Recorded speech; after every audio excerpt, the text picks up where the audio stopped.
10 सितंबर 2025 को सुंदर मोती नगर जलगांव खानदेश जलगांव जिले की 23 वर्षीय नवविवाहित मयूरी गौरव ठोसरे ने अपने ससुराल वालों द्वारा लगातार उत्पीड़न और यातनाओं के कारण आत्महत्या कर ली है। इस घटना ने इस समाज को स्तब्ध कर लिया है।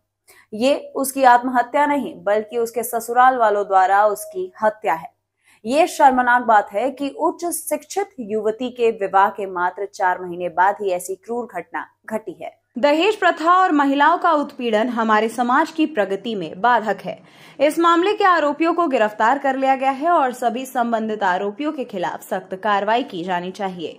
इस मामले में पति गौरव ठोसर, गणेश किशोर ठोसर, लता किशोर ठोसर सहित सभी ससुराल वालों पर फास्ट ट्रैक कोर्ट के माध्यम से मुकदमा चलाया जाना चाहिए और आरोपियों को उचित और कड़ी सजा देनी चाहिए।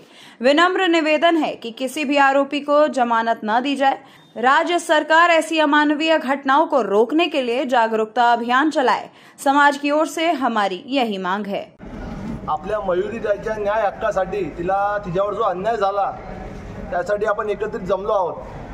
लक्षात घ्या, या नवरात्रात सध्या नवरात्र सुरू आहे। नवरात्रात स्त्रियांची शक्तिरूपी उपासना करत असताना अशा पद्धतीच्या हत्या आपल्या आजूबाजूच्या परिसरात घडणं हे आपल्यासाठी सर्वांसाठी अत्यंत निंदाजनक आणि अत्यंत माणुसकीला काळिमा फासणारी ही घटना आहे। शिवछत्रपतींचं नाव घेऊन काम करणारे आपण सर्व लोक जर आपल्या सगळ्यांच्या अस्तित्वात असताना हयात असताना अशा घटना या जळगाव सारख्या किंवा आपल्या आजूबाजूच्या ठिकाणी घडत असतील तर याला वाचा फोडण्यासाठी तुम्ही आम्ही एकत्रित येऊन संघटित येऊन याला वाचा फोडली पाहिजे आणि मयुरी ताईच्या न्याय हक्कासाठी तिच्यावर जो अन्याय अत्याचार झाला आणि तिला मृत्यू पत्करावा लागला अशा परिस्थितीमध्ये प्रशासनाने आरोपींना कठोरात कठोर शिक्षा केली पाहिजे आणि याचा पाठपुरावा करण्यासाठी आपले लोकप्रतिनिधी असतील, आपण सर्व असू, आपण कटिबद्ध असलं पाहिजे